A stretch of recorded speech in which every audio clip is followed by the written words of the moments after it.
Udaipur files movie पर रोक लगा दी गई है और रोक लगाई है उस दिल्ली हाई कोर्ट ने जिसके जज यशवंत वर्मा के घर बोरे भर भर कर नोट मिले थे। नुपुर शर्मा की पोस्ट शेयर करने मात्र पर उदयपुर के कन्हैयालाल टेलर की हत्या करने वाले मोहम्मद गौश और मोहम्मद रियाज को ढेरों सबूत होने के बावजूद 3 साल में सजा मिलना तो दूर गवाहों की पेशी तक नहीं हुई है। परंतु मर्डर को दिखाने वाली फिल्म पर मात्र 3 दिन में रोक लगा दी कट्टरपंथी मौलाना मदनी की पिटीशन पर।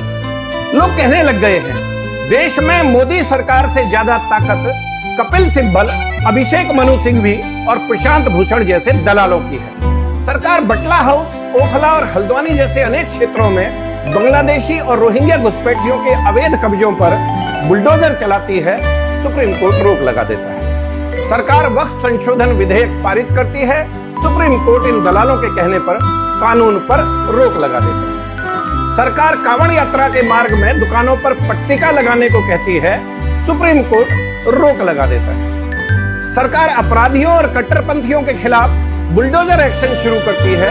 सुप्रीम कोर्ट रोक लगा देता है। फर्जी गांधी राहुल को 2 साल की सजा मिलती है। सांसदी चली जाती है।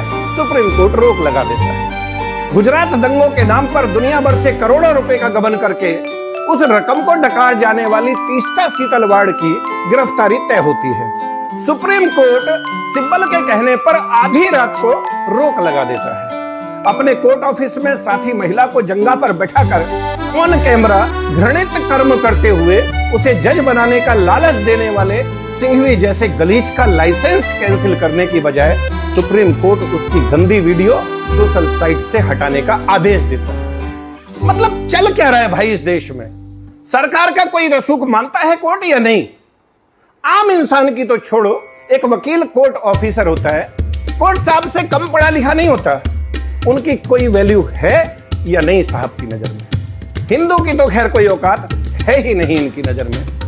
देश के प्रधानमंत्री जिनकी लोकप्रियता वर्ल्ड लीडर की है, लगातार तीसरी बार चुनकर आए हैं, आवश्यकता से अधिक आदर सम्मान दे रहे हैं, वो भी नहीं पच रहा है जज साहब लोगों को। देश में हिंदू बहन बेटियों के साथ लव जिहाद पर आप आंख मूंद लेते हो, मौन हो जाते हो आप जबरन धर्म परिवर्तन पर, तुष्टीकरण पर और जनसंख्या असंतुलन पर। बांग्लादेशी और रोहिंग्या घुसपैठियों पर सरकारी कार्रवाई शुरू होते ही आपकी छाती में दूध उतर आता है।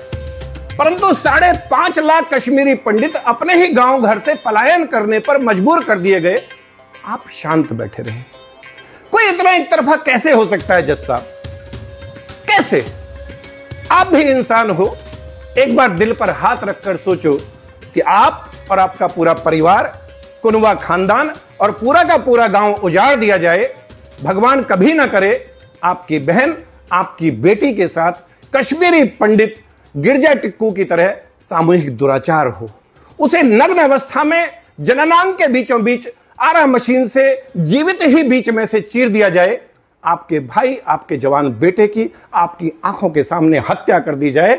आपको आपके गांव, आपके शहर, आपके जिले से ही नहीं, आपके राज्य से भी आपको जान बचाकर भागना पड़े और 35 साल दर दर की ठोकर खाकर अपने ही देश में शरणार्थी बनकर रहना पड़े। आप कैसा महसूस करेंगे? पिछले 35 साल में एक बार भी आपकी आत्मा ने स्वतः संज्ञान लेकर जालिमों पर एक्शन लेने को कहा है? करोड़ों गरीब लाचार कैदी अपने ट्रायल की आस में जेल का नरक भोग रहे हैं। उनके परिवार और वकील अपनी जूतियां घिस रहे हैं। आपके पास सुनवाई का समय नहीं है। परंतु सिब्बल और सिंघवी जैसे धूर्त दलालों के अकूत धन के लालच में आप आतंकवादियों, भ्रष्टाचारियों और विशेष रूप से इस हिंदूवादी सरकार के विरोधियों के पक्ष में आधी रात कोर्ट बैठाने को तत्पर रहते हो।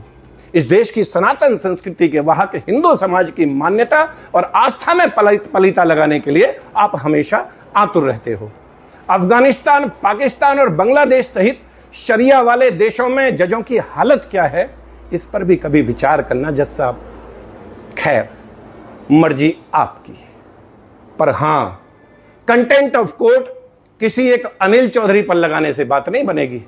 देश के बच्चे बच्चे की जुबान पर यह बात है, और अगर यकीन ना आए तो अपने किसी सगे वाले के बच्चों से पूछ लेना, वो बताएगा भारत की न्याय व्यवस्था कितनी सड़ चुकी है।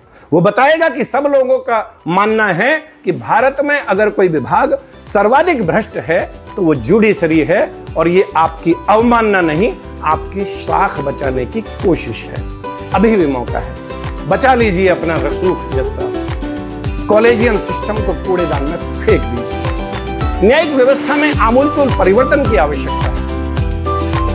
आप समझिए इस बात को, और फिर भी अगर लगे कि गंदगी को दूर करने की बजाय मुझ पर एक्शन लेना ज्यादा जरूरी है तो ठीक है। आखिर someone has to bell the cat. किसान का बेटा हूं, फौजी रहा हूं, शेष बचा भारत गजवाए हिंद की जद में ना आने पाए। जातिवाद से ऊपर उठकर तमाम हिंदू, सिख, जैन, बौद्ध एकजुट रहें। रोजाना 18 घंटे इस विषय पर काम करता हूं। कष्टों में रहने की आदत है, मर्जी आपकी। My number is 9310073539। Vande Mataram. Bharat माता की।